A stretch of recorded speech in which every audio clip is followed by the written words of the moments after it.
This is a quick message before we start. This is Homicidal Lou. I've already done Jeff the Killer, Nia the Killer. Next Friday I'll be doing Jane the Killer. The Friday after that I will be let my boyfriend take over. He'll be telling you a story. I don't know which one he picked yet, but he'll let me know later on. So let's go on.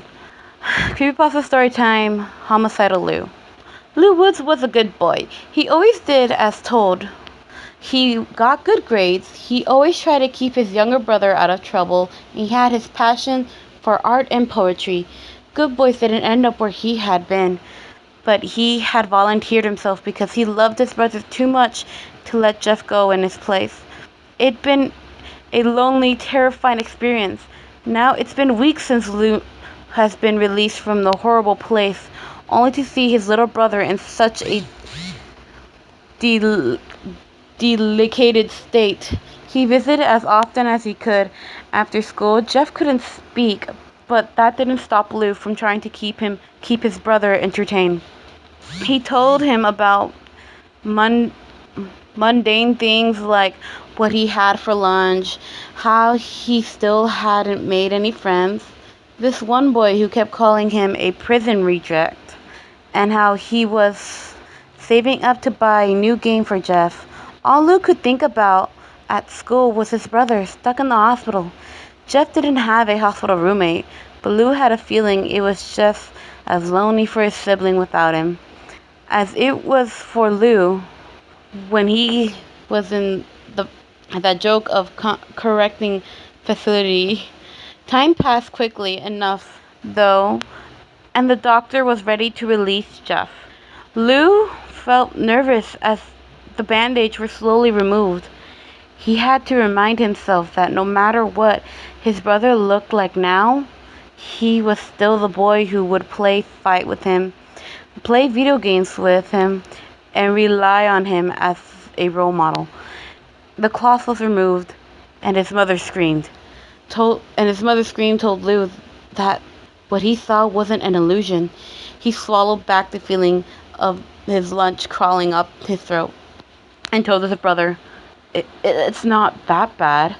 His first lie to his brother. Jeff's reply with laughter only made the teenager's hair stand on his neck. That night, Lou fell asleep after some thought. He was sure he had already gotten used to Jeff's face. It was still his brother after all, no matter what he looked like. He woke up to the sound of a thud. There was a gut feeling in his stomach, informing him something wasn't right, but ignored it and tried to go back to sleep. There was no success in calming himself down, and he looked again. Hand roughly covered his mouth, making him lash out until Lou was pushed over into his bed, his assailant pinning him down. Some kind of liquid hit his forehead, and he realized two things. The person above him was Jeff, and he was bleeding from a freshly made gorge on his cheek. The kitchen knife reflected the dim moonlight coming from the window as Lou thrashed, trying to scream under his hand. Shh! His younger sibling cooed softly like a mother. Lacking a... I'm recording. I'm still recording. Talking to her newborn. Go to sleep. The pain of the knife digged into his chest slightly was painful. The cut was followed on his abdomen, I never knew how to say that word, was the worst kind of pain the boy had ever felt. Not even the time Lou had cut himself deeply with a knife compared to the burning, sharp pain. The blade slid across his belly, increasing the pain and blood pouring over onto his sleeves. Jeff seemed to have given up, keeping him silent, moving his other hand to Lou's abdomen. I think I said that right. The older boy was still screaming his head off as the lunatic stuck his hand inside the Lucius and gripped at something inside. My organ, Lou thought, in horror as the world blurred and finally went dark. He wasn't sure if he had heard Jeff say good night, big brother, or not before passing out. Lou's eyes flustered, his thoughts too scattered to from anything coherent. Oh, good, he's awake! A female's voice. Everything was blurred and out of focus with a shadowy blob passed over him. Hey kid, take it easy. I know everything's been rough on you, but don't worry, you're safe now. He won't be able to touch you here. He? Lou took a moment to process the word. He. He who? Who's he? Where am I? Oh God, it hurts. Calm down, kid. You're going to drive the heart monitor crazy. A soft pressure gripped his hand and Lou closed his eyes, trying to relax. I'll tell the doctor to up you're a lucky kid. That psycho bastard has already killed quite a few people. He looked like a demon or something from the police sketches. Wouldn't want to run into him in an alley at night. Lou frowned. Oh right! Jeff, his brother, has said goodnight to him after finally coming home. And then, wait, did you just call his brother a demon? His eyes snapped wide open. It was only now he noticed the loud, rapid beeping noise of the heart monitor as it caught sight of the nurse by the bedside.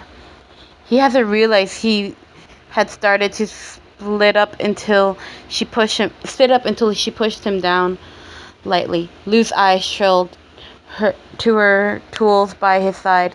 Kill her, a voice insisted. Wow, you're really rowdy. Please try and calm down before I have to get the. She didn't get to finish as Lou grabbed scissors from her tray, stabbing into her eye. Shut up, he said slowly. Shut up. Shut up. His voice picked up as he pulled back, stabbing her again to the lullaby of her screams. And again, a fourth time, he lost track after she has already fallen to the floor, her good eyes staring up at him blankly and his hands covered in her blood. Get out of here. Lou didn't think twice. He got up, stumbling his way to the chair that had fresh clothes on it. There was a little card that said, "Get well soon, Billy." He threw it aside and quickly got dressed, hissing in pain when he tried to bend the wrong way on his stitches. One look in the mirror relieved his body was littered in stitches. Those are new, he thought, as he finished pulling his shirt on and walked back to the corpse. So goddamn annoying. And my brother is not a bastard or a demon. I beg to differ, but whatever. The voice was ignored as he shoved the corpse under the bed and used paper towels from the bathroom joined to the room and tried to clean up the blood as much as possible. Hopefully that would buy him time as he left the room and slowly navigated the hospital for the exit. Every once in a while, his stomach fluttered in a painful protest, but Lou knew he couldn't turn back now. Jeffrey was a murderer. Lou was too. I deeply apologize for my father coming in. Ignore that.